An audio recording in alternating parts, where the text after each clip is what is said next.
yang Allah Subhanahu wa Ta'ala berikan kepada para kekasih-kekasihnya itu, saudaraku sekalian, bukan nikmatnya harta, bukan nikmatnya rumah, bukan nikmatnya baju, bukan nikmatnya makanan, bukan nikmatnya minuman. Itu sih nikmat yang orang paling kafir di atas muka bumi aja dikasih sama Allah. Bener apa enggak? Orang yang mengatakan bahwa alam semesta ini nggak ada Tuhannya, alam semesta nggak ada Tuhannya, ateis, nggak pernah nyembah Allah Subhanahu Wa Taala gitu. Orang yang bahkan mengaku dirinya sebagai Tuhan, mengaku dirinya sebagai malaikat, Allah kasih makan sama dia apa enggak? Kasih makan. Kenapa? Karena nggak ada nilainya di mata Allah. Tuh nikmat-nikmat yang kayak begituan, nikmat ecek-ecek, teman-teman saudara sekalian, nikmat-nikmat rendahan yang Allah Subhanahu Wa Taala kasih. Makanya nggak usah segitu bersyukurnya ketika dikasih makanan enak, ketika dikasih dunia yang banyak, nggak usah segitu bersyukur-syukur amat. Saudara sekalian, itu adalah nikmat ecek-ecek yang Allah Subhanahu Wa Taala berikan kepada siapapun, bahkan kepada orang yang paling dimurka oleh Allah Subhanahu Wa Taala sekalipun. Akan tetapi salah satu dari nikmat-nikmat besar yang hanya Allah berikan kepada manusia-manusia tercinta di sisinya, sehingga bahkan diminta oleh Nabi Allah Ibrahim, Nabi Allah Musa alaihissalam, dan juga diungkit, disebut-sebut oleh Allah Subhanahu Wa Taala ketika memberikan itu kepada Nabi Muhammad alaihissalam. Kata Allah Subhanahu Wa Taala terhadap doanya Nabi Allah Musa alaihissalam, Rabbi syrah li sadri. Ya Allah, lapangkanlah hatiku, lapangkanlah dadaku, luaskanlah ruhku. Minta ruhnya diperluas, teman-teman sekalian. Minta ruhnya diperluas sehingga berasanya lapang, benar, senang, tenang, damai. Kenapa? Ruhnya luas. Itu yang diminta sama Nabi Allah Ibrahim alaihissalam. Rabbi syrahli sadri. Ya Allah, lapangkanlah, luaskanlah dadaku ini, lapangkanlah jiwaku ini, luaskanlah ruhku ini ya Allah. Dan itu yang diungkit oleh Allah Subhanahu Wa Taala, disebut-sebut oleh Allah Subhanahu Wa Taala, diungkit sama Allah Subhanahu Wa Taala kepada Nabi Muhammad alaihissalam. Kalau Allah ngasih pemberian kecil, kan ngapain diungkit? Bener gak? Kita kalau ngasih sesuatu hal yang kecil sama orang, masa kita ungkit-ungkit, kita sebut-sebut, kan gak mungkin. Tapi kalau ngasih nikmat yang besar, mungkin buat kita sebut, gitu ya. Seorang ibu akan bilang sama anaknya, ya ampun nak, kamu kok gitu ya sama mama. Padahal mama tuh nak, dulu lagi zaman kamu kecil, kalau kamu sakit flu, mama sampai sedot kok, ingus di hidung kamu tuh nak, kan gitu kan? Karena kita merasa bahwa yang kita lakukan itu adalah sesuatu hal yang besar. Mama lebih rela mama yang gak makan nak, asal kamu bisa makan, kan gitu tuh. Karena itu adalah pemberian yang besar yang kita lakukan kepada anak-anak kita. Makanya kita kemudian mengungkitnya. Teman-teman sekalian, kita gak akan mengungkit perkara-perkara yang kecil. Kemarin udah saya kasih jeruk 1 biji tuh, gak akan kita ungkit. Nah, Allah Subhanahu Wa Taala mengungkit pemberiannya kepada Nabi Muhammad. Apa kata Allah? Alam nasrah, bukankah telah aku lapangkan hatimu wahai Nabi Muhammad. Maka dari sana kita tahu kelapangan hati, keluasan jiwa adalah salah satu dari nikmat besar yang tidak akan Allah berikan kecuali kepada hamba-hamba yang tercinta di sisinya.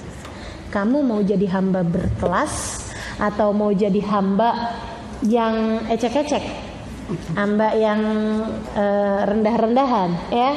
Hamba yang rendah-rendahan seneng kalau dikasih makan, seneng kalau dikasihnya materi, harta dunia gitu, yarhamukillah.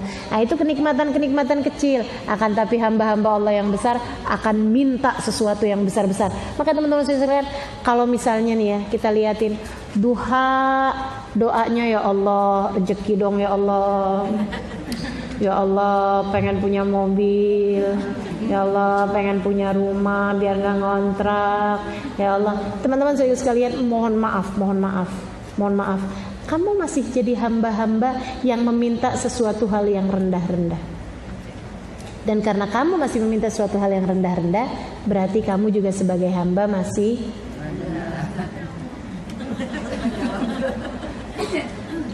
yang diminta urusannya rezeki mulu gitu ya. Ya Allah, ya Allah, itu nikmat-nikmat yang kecil-kecil banget teman-teman sekalian. Tapi hamba-hamba tercinta di sisi Allah, dia tahu apa yang mesti dia mintain. Dia akan meminta, salah satu dari yang dia perlu minta adalah kelapangan hati, kelapangan dada. Saudara sekalian, ini kekayaan batin yang luar biasa nih. Orang kalau hatinya lapang, jiwanya luas, gitu ya, masya Allah, masya Allah. Allah tuh kalau ngasih kelapangan hati, saudara sekalian, nih ya, gini deh, gini nih, gini. Ini nih, ini gelas, ini isinya apa? Air. Bak kamar mandi isinya apa? Air. Kolam renang isinya apa? Air. Lautan isinya apa? Air. Teman-teman sekalian, saya muliakan. Tapi yang ini nih, air yang ini, begitu kejatuhan kotorannya cecek, hukumnya apa? Najis. Bolehkah saya minum? Enggak. Udah menjijikkan, udah kotor, udah najis dengan begitu kemasukan kotoran cecek. Lautan isinya air juga teman-teman sekalian. Tapi jangankan kotoran cecek, bangkainya babi satu kontainer tidak bisa merusak kesuciannya lautan. Kan gitu ya? Gitu ya? Kenapa gitu? Apa yang membedakan? Sama-sama air loh ini. Lautan isinya air, ini juga isinya air. Sedikit sekalian, yang satu luas, yang satu sempit. Kayak gitu loh perumpamaannya. Hati kita tuh kayak gitu. Ada yang hatinya segede gelas, mau dikasih apa, mau punya rumah kayak gimana luas, mau apa, tetep aja sumpah, sedih, merana, menderita, sengsara. Oh ya Allah, ya Allah, kesian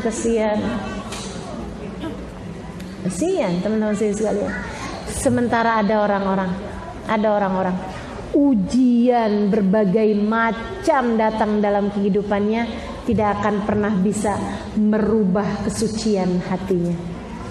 Mau difitnah orang, mau dikatain orang, mau sakit abis-abisan, mau dilemparin orang dengan batu. Nabi Muhammad tuh ini ya, tetap aja, ya Allah, selagi engkau tetap cinta padaku, aku tidak peduli. Nabi, kenapa bisa kayak begitu tuh Nabi Muhammad SAW? Hatinya lapang, teman-teman saudara sekalian, kayak lautan kayak gitu tuh, kayak lautan kayak begitu tuh. Saudara sekalian saya muliakan, ini kita bisa buat ngukur nih ya. Coba nih, hatimu gelas, bak, kamar mandi, kolam renang, atau lautan. Nih, ini baru kena kotoran cecek aja udah najis. Ada lagi bak kamar mandi lebih dari 2 kula, kemasukan kotoran cecek nggak jadi najis. Tapi kalau bangkai tikus najis di bak tersebut. Kolam renang gede gitu ya, kemasukan bangkai cecek nggak najis, kemasukan bangkainya tikus gitu ya. Tapi kolam renangnya tetap bau, warna rasanya tetap aja. Kolam renang tuh orang kencing di kolam renang. Oh, makanya ya Allah, ibu-ibu kalau inian jangan suka bawa anaknya ke kolam renang umum dah, gitu kan ya. Yang kencing di situ banyak. Habis itu anak kita masih kecilan, belajar renangnya masih suka kelelep-lelep, masih suka keminum-minum airnya. Ya oke, baik. Nah sekarang kolam renang nih, ada ini bangkainya tikus, tapi begitu diangkat airnya nggak berubah, bau, warna, rasanya nggak najis teman-teman sekalian. Tapi begitu kemasukan bangkainya kambing, najis ya. Kolam renang, sedikit sekalian lautan, bangkainya tikus nggak ngaruh, apalagi kotorannya cecek nggak ngaruh, bangkainya kambing nggak ngaruh, babi satu kontainer nggak ngaruh. Tuh, itu lautan. Saudara sekalian saya muliakan, ini buat kita ngukur nih. Ini kira-kira kalau disuruh ngukur hatinya gitu ya, terhadap segala sesuatu tuh kamu nerimanya kayak gimana? Gelas, bak, kolam renang, atau lautan? Atau lautan? Ya Allah. Ya Allah. Teman-teman sekalian, kepengennya lautan. Kan gitu ya? Biar kita punya hati luas, seluas samudra. Dilemparin bangkai, dilemparin ini, dilemparin itu, tidak merusak kesuciannya. Suci terus-terusan. Malahan yang ada dia selalu menghadiahi nelayan ikan, menghadiahi petani rumput laut, ini dia, menghadiahi penyelam mutiara, menghadiahi orang yang nyari-nyari penyelam yang dalam-dalam lagi tuh. Itu menghadiahi dengan harta karun, menghadiahi dengan bangkai kapal yang tenggelam dan punya nilai yang sangat berharga, kan begitu ya? Saudaraku sekalian, semakin dalam orang, semakin menghadiahi dia berbagai macam hal.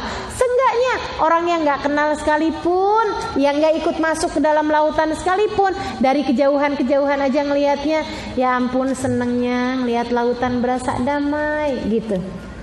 Ada orang-orang yang kayak begitu teman-teman sekalian. Kekasih-kekasih Allah Subhanahu wa taala. Kayak gitu tuh. Yang gak kenal dari kejauhan lihatnya enak banget ya kayaknya dia ya. Tenang gitu hidupnya, kayak gak ada masalah. Padahal apakah gak ada masalah? Itu tadi, yang lemparin bangkai, yang lemparin apa ada aja di lautan, gitu ya. Tapi dia sangat luas, sehingga semuanya menjadi tidak ada artinya bagi orang tersebut. Gitu. Yang kenal semakin dalam dihadiahinya berbagai macam hal.